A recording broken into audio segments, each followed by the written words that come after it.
कोल्हापूर जिल्ह्यातील काही महत्त्वाच्या बातम्या आता आपण थोडक्यात पाहणार आहोत। त्यासाठी पाहूया संक्षिप्त बातम्या अर्थात फास्ट न्यूज। कसबा बावडा इथल्या विविध शाळांमध्ये आज ऑपरेशन सिंदूर, पर्यावरण रक्षण, आत्मनिर्भर भारत, स्वदेशीचा वापर अशी चित्रे रेखाटली होती। देशाचे पंतप्रधान नरेंद्र मोदी यांच्या वाढदिवसानिमित्त कसबा बावडा भाजप मंडळाच्या वतीने चित्रकला स्पर्धा, शालेय साहित्य वाटप आणि मुलांना खाऊ वाटप उपक्रम झाला। खासदार धनंजय महाडिक, प्रदेश सचिव महेश जाधव, जिल्हाध्यक्ष विजय जाधव यांच्या पुढाकारातून या उपक्रमांचं आयोजन केलं होतं।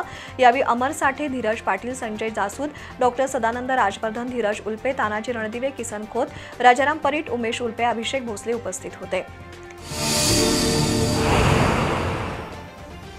टाकळा परिसरातील हॉटेल रामकृष्णाच्या शेजारी रस्त्यावर एका नळाला लावलेल्या पाईपलाईनमधून अखंड पाणी वाहत असतं। कोल्हापुरात अनेक ठिकाणी अशा पद्धतीने पाण्याची उधळपट्टी सुरू असते। टाकळा परिसरातील महेश कोराणे यांनी हे पाणी थांबवण्यासाठी प्रयत्न केले, पण पहाटेच्या वेळी काही नागरिक फुकट पाणी घेण्यासाठी पाईपलाईनला बांधलेली तार काढून पाणी वाहत ठेवतात। त्यामुळे या रस्त्यावर कायम चिखलाचं साम्राज्य असतं। त्यामुळे या परिसरातील रहिवाशांना प्रचंड त्रास होतोय। मुळात पाणी चोरी करायची वर पाणी धोधो वाया घालवायचा अशा वृत्तीवर महापालिकेने कारवाई करणं गरजेचं आहे। त्यासाठी महेश कोराणे यांच्यासह अन्य जागरूक नागरिकांनी महापालिकेकडे तक्रार केली आहे, पण अजून तरी बेपर्वाईनं कुणीतरी पाण्याचा नळ चालू ठेवून मोठ्या प्रमाणात पाणी वाया घालवतंय।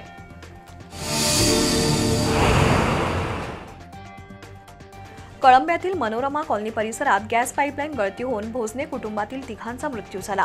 या प्रकरणी इंडियन ऑइल गॅस प्रकल्पाचे अधिकारी बाबासाहेब सोनवणे यांच्यावर सदोष मनुष्यवधाचा गुन्हा दाखल करावा अशी मागणी शिवसेना ठाकरे गटाने केली आहे। या मागणीचे निवेदन जुना राजवाडा पोलीस ठाण्यात देण्यात आले। या कंपनीने कोल्हापूर शहरात गॅस पाईपलाईन टाकताना अनेक नियमांचं उल्लंघन केल्याचा आरोप ठाकरे गटाने केलाय।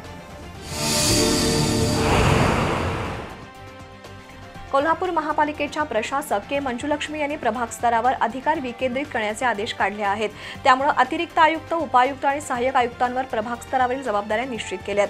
त्यातून पाणी पुरवठा, स्वच्छता, आरोग्य यांसारख्या तातडीच्या कामांना गती मिळेल अशी अपेक्षा आहे। कोल्हापूर शहरातील सर्वच प्रभागात समस्यांची यादी आहे। आता प्रभाग अधिकाऱ्यांना वाढीव अधिकार मिळाल्यानंतर तरी हे अधिकारी प्रामाणिकपणे, सक्षमपणे काम करणार का, हा मूळ प्रश्न आहे। प्रत्येक मंगळवारी प्रभाग अधिकारी नागरिकांच्या भेटीसाठी 2 तासाचा वेळ राखीव ठेवतील असं महापालिकेने जाहीर केलंय, पण त्याचा उपयोग नागरी समस्या सुटण्यासाठी होणं गरजेचं आहे।